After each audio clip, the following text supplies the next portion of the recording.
Hello there everyone and welcome to a new review on the channel, and today we're going to be looking at a relatively new product, and that is a book by Yannick Chretien called Creativity and Emotion. This is a very interesting book that has a ton of information regarding how to get more emotion from your magic and how to be more creative, but it also has two incredibly good and fun effects, one being incredible. One being one effect that I'm going to do every single time the opportunity arises, because it's one of the best effects that I've read in quite some time, even though it is very simple. Having said all that, let's roll the intro and get straight into it.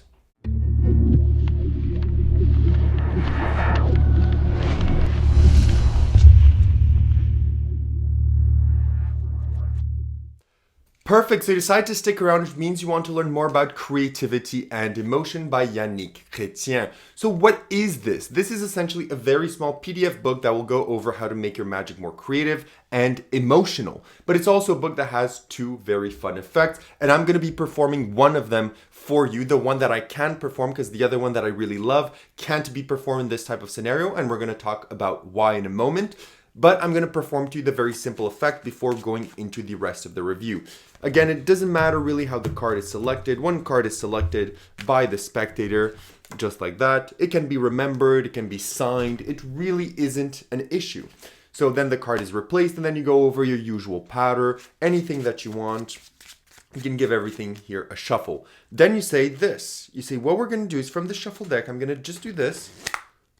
And just like that, one card flies over from inside of the deck and lands straight inside of the card box. And if you take a look inside of the card box, just like this, you can actually remove one card, which is the Jack of Hearts. But it's also interesting that you may have noticed, if you were attentive, is that the deck of cards actually vanished as well, because I'm not holding a deck anymore. And if you take a look inside of the box is also the deck of cards. Now that is one of the routines that you get inside of the tutorial video, but you also get a lot more. So let's discuss now where you buy this, how much does it cost, and what do you get. So you can get this directly from Vanishing Ink. It is $19.99, which is 20 USD, which is around 30 Canadian dollars.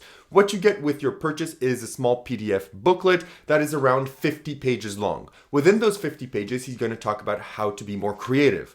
Not necessarily of how to create more creative magic, but how to be more creative in your approach, how to be more creative in your script writing, how to be more creative in how you separate yourself from the other magicians, how to be creative in taking a trick that you've bought and making it your own. So he's going to go over a ton of information regarding that. But also, if you're wanting to create your own magic, he gives you a ton of tips, a ton of tricks, a ton of ideas of how to approach that and how to actually start your journey into creating more and better magic on your own. On top of that, there's also two effects within the book. One of them is the one that I've performed, which is the card and deck to box. And then there's my favorite routine that I've read in a very long time. It's essentially an effect where you're at a table with someone or at a venue, and either your chair or table wobbles. So then what you do is you take out your deck of cards, you fold a card and say, look, we're just going to use this to stop that from wobbling. Then you proceed throughout your show, and at any point in your show, you say, perfect, so what we're going to try is this. I just want you to just say stop. The spectator stops at a card. You say, perfect, can you remember that card? Look, we're going to square the deck, and what I'm going to try and do is I'm going to invisibly take your card, turn it over, and place it back in the deck.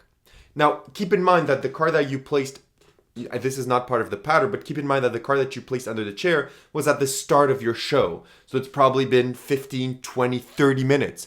So then you have that and you say, look, would you be surprised if I made your card now flip over in the deck? They're going to say yes. You spread the deck and we say the 7 of clubs. They're going to tell you, no, that's not my card. You say, no, not the 7 of clubs. What about this one and this one and this one? And you go through all of the 51 cards to show that their card has completely disappeared. And then you say, but that's interesting. You remember at the start of the show, I placed a card to fix the table or the chair. Can you go take it? So they will go. You don't touch. You have empty hands. They take the card, they unfold it, and it's their card. It's a brilliant effect in how it's made, how it's constructed, the beats. He also tells you to do it nonchalantly. So not to go, you can also do this. He tells that the best way is that if ever you want to perform an impromptu trick for someone that's very important. So let's say you have a meeting regarding magic or something. You just do this casually at the start. You just place the card underneath the chair to fix it, which is a normal thing. And then you just leave your cards on the table and you have the normal conversation and you wait for the other person to tell you when it's time, when they tell you, oh, why do you have cards? Or, oh, were you planning to perform something for me? And that's the moment you do the trick and destroy them. I won't go too much into the psychology of this and what it entails, but it's a brilliant effect. And I think it's one of my favorite effects in what I've read, and it's self-working, which is fantastic. So that's what you get in the book. So you get a ton of stuff on emotion, creativity, and those two effects. Now let's talk about the book in itself. Talking about difficulty, etc., is a bit undermining this because that's not the purpose of the book. Even the actual effects in the book, they're explained very briefly. For example, the effect that I've just performed for you is explained in like 2 pages with just images. He doesn't teach you any slides. He doesn't teach you anything. He doesn't teach you how to do any of the moves. He just puts pictures and says, do this, this, this, and you'll achieve the effect. For the card that's underneath of the chair, he doesn't even explain it. He just tells you, you can do this, this, this, and then at the end he tells you, you've read the book, because this is kind of the closing of the book. Use your creativity, create your own routine, do the effect however you want. So he doesn't even fully explain it. So talking about the effect, even though both of them are relatively simple, there's not much point because the book, as I said, is about the emotion and creativity aspect. So regarding emotion, because I've already discussed creativity, in regards to emotion, he teaches you how to make every trick have a pinnacle, have a climax, and have a poignant climax. He gives you example of good climaxes, bad climaxes. He tells you how to kind of take the emotions from the spectator and use them to your benefit. He's going to talk about what tricks are better to give those emotions to your spectator, what tricks are not good to get those emotions.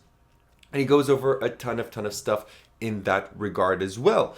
Now, this review is shorter to other ones that I've made because, as I said, the book is very small and there's not a ton of stuff that I could talk about. There's only 2 effects and the creativity and an emotion part in around 50 pages, and of those 50 pages, around the first 10 pages are just what the book is about. So, there's not that much for me to unpack, so I don't want to keep waffling about. So we're going to talk about the positives and negatives of the book. In terms of negatives, is that, as I've said, the book is very small, so you may be a bit disappointed because you were super interested in learning how to do all this stuff and how to take it a step further in your magic. But even though it is a good kind of amalgamation of how to do it, it is very summative, which means that it goes around pretty quickly. So it's not the end all conversation of this. If you want the end all conversation, you can look at The Magic Rainbow by Juan Tamariz, or you can look at a ton of other resources. But this is a very good starting resource to kind of get the ball rolling if you do want to make your magic more, your magic have more emotion, or to start creating. This is a very good stepping stone in regards to that. If you also want 2 very good magic effects, well, one of them I think is worth the $20 on its own. So in terms of negatives, it is very small and it is very quick, and sometimes it does feel a bit rushed, but it is what it is with what you are getting. In terms of positives, however, the information is very interesting, it's poignant, it's going to actually start making you want to think more about creating your own magic and making yourself distinct from other magicians. The effects are great, the illustrations are great, and the way that the book is designed is also very interesting in regard to how it's presented and how the information is laid out. It feels very academic instead of a magic book. So it does feel like you're reading an academic paper rather than reading a magic transcript or a magic PDF book. It's made very interesting in that regard. It feels like something that's more for seasoned magicians rather than beginners. So to say all of this and to give you a summary, would I recommend Creativity and Emotion, and what do I give it on 10? I wholeheartedly recommend Creativity and Emotion for the $20 that you're paying. Even though the book is short and sometimes feels a bit quick at parts, it is still very interesting and it is still very fun to read. So because of that, I'm giving the book a 9 on 10 and my recommendation. That's all I have to say about it. If you have any additional questions, leave them down below. If not, I'll see you on my next review. Have a good one and bye-bye.